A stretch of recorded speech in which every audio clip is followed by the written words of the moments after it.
11. The Wheel of Fortune harkens to Ezekiel, vision of three wheels within wheels, and the metaphor is surrounded by the mysterious cherubim, the likeness of a man, a lion, an eagle, and a bull. The additional elements of the serpent descending and Anubis ascending, and the white sphinx on top from the Merkaba card, the chariot. The card indicates life's role at the wheel, expressed in the individual's birth chart, which, like the three wheels, has a wheel for planets, a wheels for sign, and a wheel for houses. The birth chart maps the cosmos at the moment of birth. This is the spirit, the outcome. This is the spin. It is the person's life.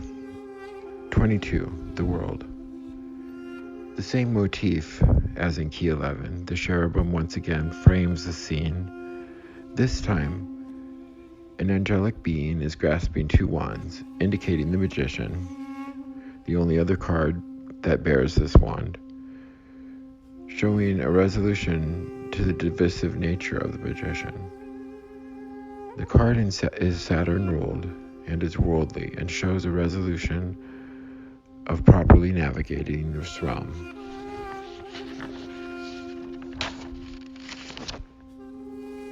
Key 33. Here we have the first of the two Jesus Christ cards. They both indicate one of the two fish of Pisces. Like Jesus, the card falls in the center of the cross, formed when laying the cards out numerically in rows of 7. It is one of the three cards that never moves during the dance of life. David is the 33rd descendant from Adam. Key 44. 4s are inherently bad, but 2 4s together is as bad as it gets. The 9 of Swords is this card, and it's probably the worst card in the deck. It means loss, grief, sadness. Key 55, 7 of Pentacles. This card flips with the 9 of Pentacles. It shows a contrast between working with little to show for it and the wish fulfillment card. The 5 of Wands.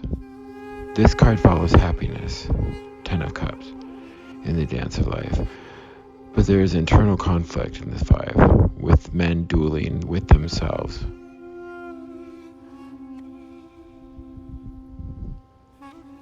Key 77, the Jesus Christ card. This is the second Jesus Christ card. In Luke's genealogy, Jesus is the 77th descendant from Adam. 12 and 21. Justice, judgment. Justice is the mundane meeting out of law and order. It is the physical consequence of actions. Judgment is the spiritual octave of justice, dealing with the final judgment and consequences of life activity. 13 and 31. The Hangman and the 9 of Cups. The Hangman is also related to Uranus, the planet. The figure who is hanging forms the numbers 8 with his arms and 4 with his legs to make the number 84, the number of years it takes Uranus to circle the sun. The Hangman is also Odin from Norse mythology. He hangs from the Yggdrasil tree. Yggdrasil means Odin's gallows. Odin's wish was to witness firsthand the underworld, and that required his death. The 9 of Cups is the wish card. It means wish fulfillment, indicating that in this case the desire to die. 31 is also a card that flips back and forth with the 7 of Pentacles. 14 and 41. death, and Six of Swords. Death means physical death, and in the tarot, it heads off a 5-card journey to rebirth, indicated by the rising sun between the Benben pillars. Six of Swords illustrates Charon, ferrying the souls of the dead across the river Styx. 15 and 51. Temperance and the Three of Pentacles. The angel in Temperance is Gabriel, standing with one foot on earth and the other on the sea. He mixes between 2 cups, a synthesis that, upon refinement, promises the eternal crown in the distance. It is divine intervention. 3 of Pentacles is also about the synthesizing of talents by involving a third party, who also assists in moving a project forward. The metaphor is the angel Gabriel assisting with the building of the Temple of Solomon. 16 and 61. The Devil and the King of Pentacles. The cards are also parallels to the signs of the goatfish, Capricorn, ruler of the planet Saturn, where Satan and Saturday derive. Capricorn, ruler of the planet Saturn, the devil, is material fulfillment. It's negative looking because Christianity teaches us to build our rewards in heaven, not on earth. The devil can be material bondage. The King of Pentacles embodies wealth and the sign of Capricorn. He is the king on earth and of earth's treasures. 61 is the number of descendants according to Matthew, from Adam to Jesus. This differs from the Gospel of Luke, which lists 77 descendants between Adam and Jesus. The difference being 61 minus 77 is 16. Another palindrome, 77. The funny thing is that the 77th card is the Knight of Cups, Pisces, a card that indicates Jesus.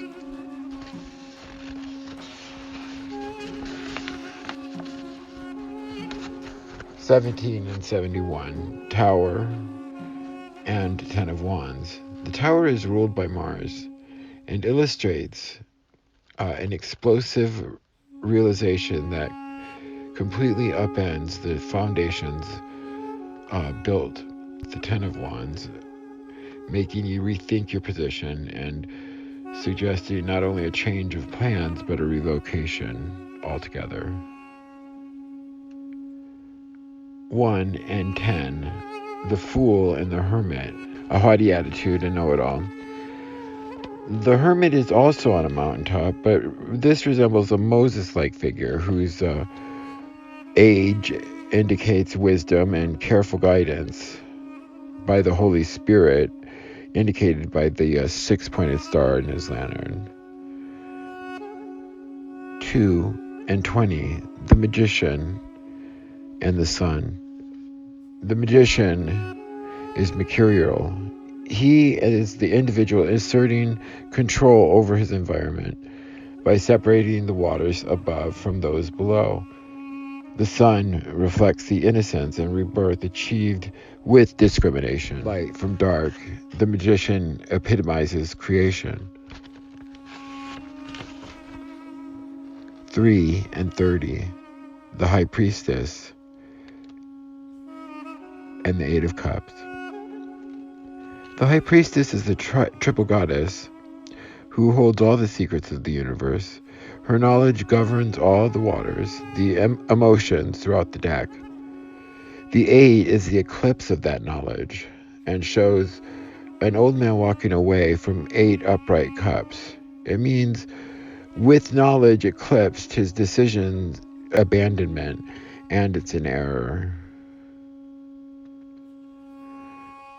23 and 32. The Ace of Cups and 10 of Cups.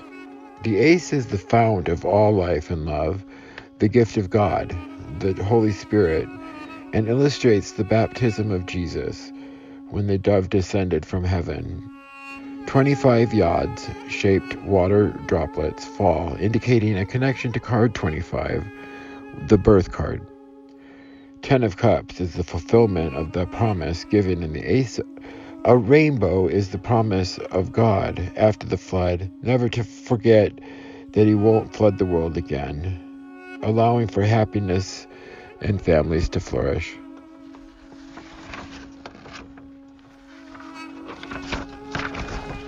(24 and 42). 2 of Cups and 7 of Swords. The 2 of Cups illustrates a union of opposites indicated in the exchanging of cups, the symbol of marriage. The lion with wings, crowning a staff entwined with a serpent, is a solar symbol indicating the marriage of two cherubim, the lion and eagle, which is royalty with death and divinity. The 7 of Swords indicates a man at dawn sneaking away with the camp's swords. It means the disarmament of an enemy by trickery or deception, and analog to the stealing of one's heart.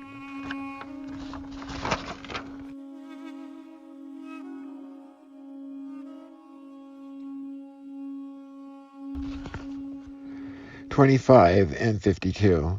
The 3 of Cups and the 4 of Pentacles. This card was indicated earlier by the Ace of Cups. Here, everyone is celebrating. They are joyous because of the fruits of the Ace, the love and blessings it brings. The 4 of Pentacles is the selfish holding on to something someone loves.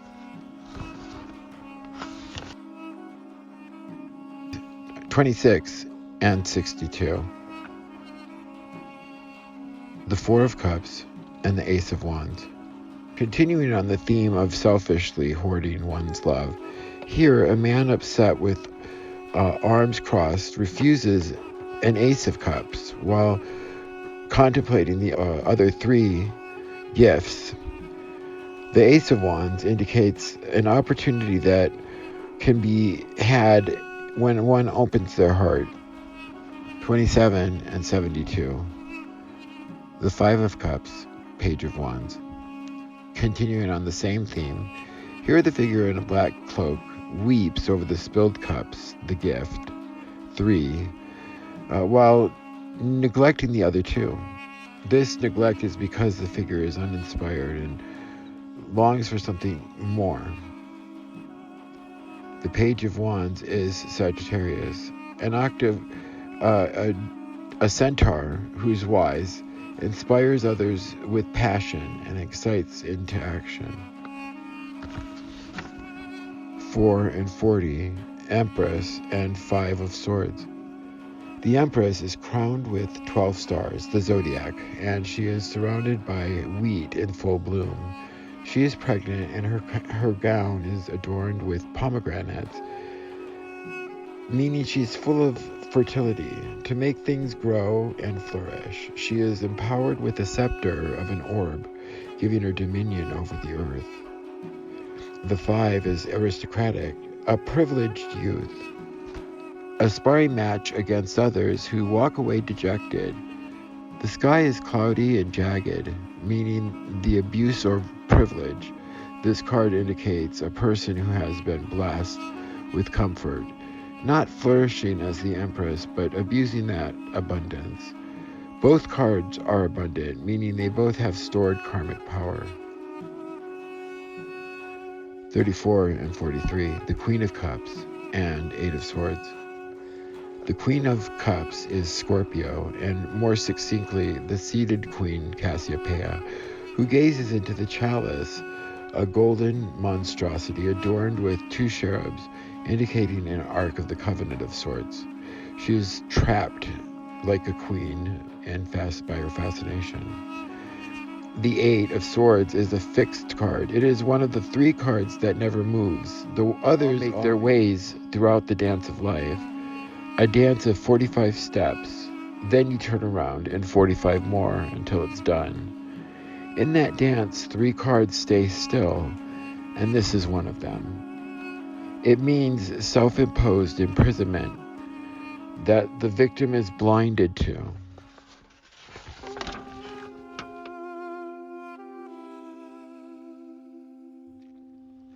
King of Cups, 5 of Pentacles. King of Cups, Cancer, is the card of the moon, and it means family and hearth and fatherhood. Here the king sits on the throne at the nadir of the sun, and he presides over the inner affairs of the home. The 5 of Pentacles is quite the opposite. Here we have the eclipse factor again, where the two are homeless and surviving without guidance, the passing of the stained glass window of a church, and not in good health or well-being. 36 and 63, the Ace of Swords and 2 of Wands. Ace of Swords is among the most evil of the cards of the deck. It shows 6 descending yods and a crowned sword with a wreath. It is the ill action of strife.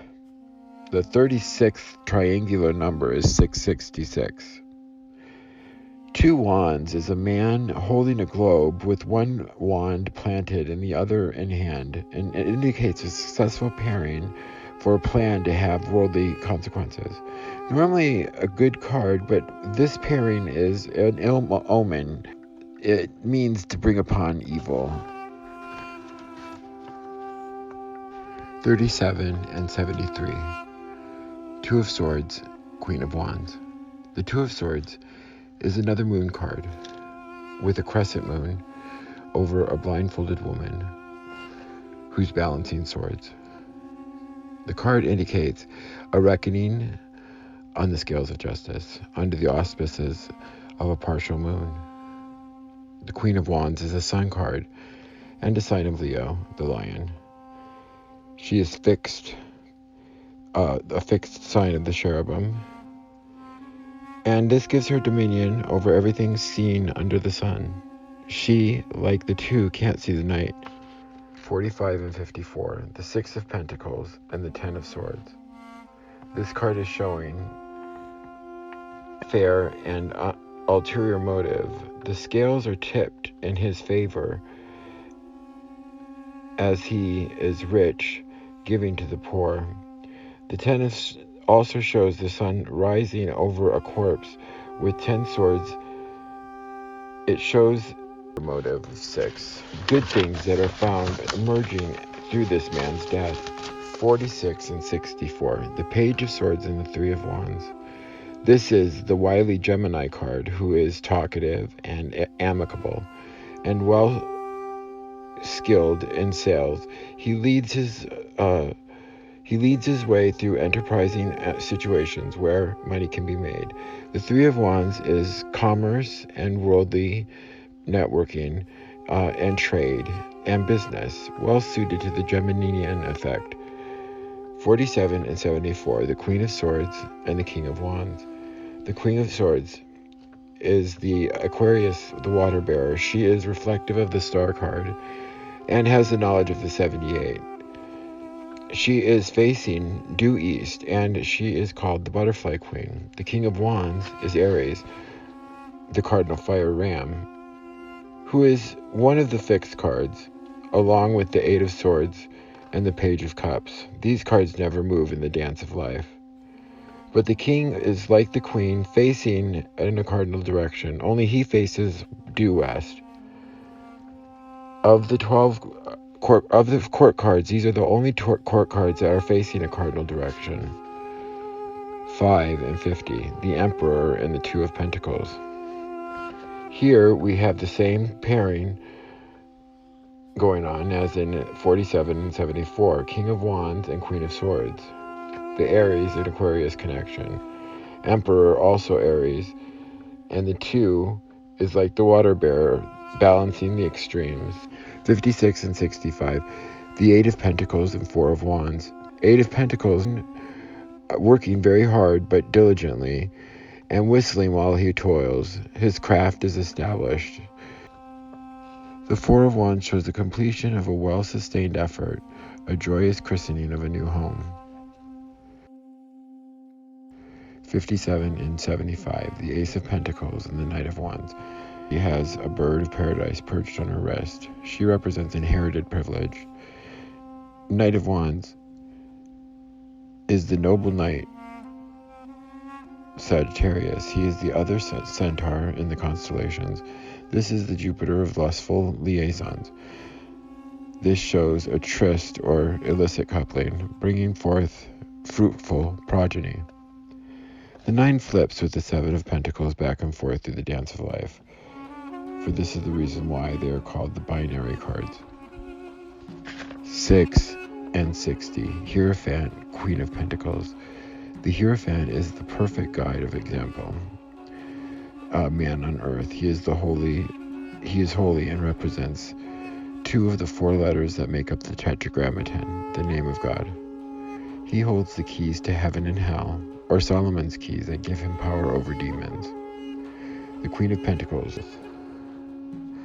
and its fruits, birth fecundity. Here is the pairing of 2 great gods, the god of the sky, Yahweh, and the goddess of the earth, the triple goddess. 67 and 76. The 6 of Wands and Knight of Wands. This is reflective of keys 4 and 40. Here, the returning of the Triumph card is paired with Gemini, but one abusing his powers, like the 5 of Swords, and in contrast to the Page, who is paired with the 3. Here we have a victory before the battle, cart before the horse.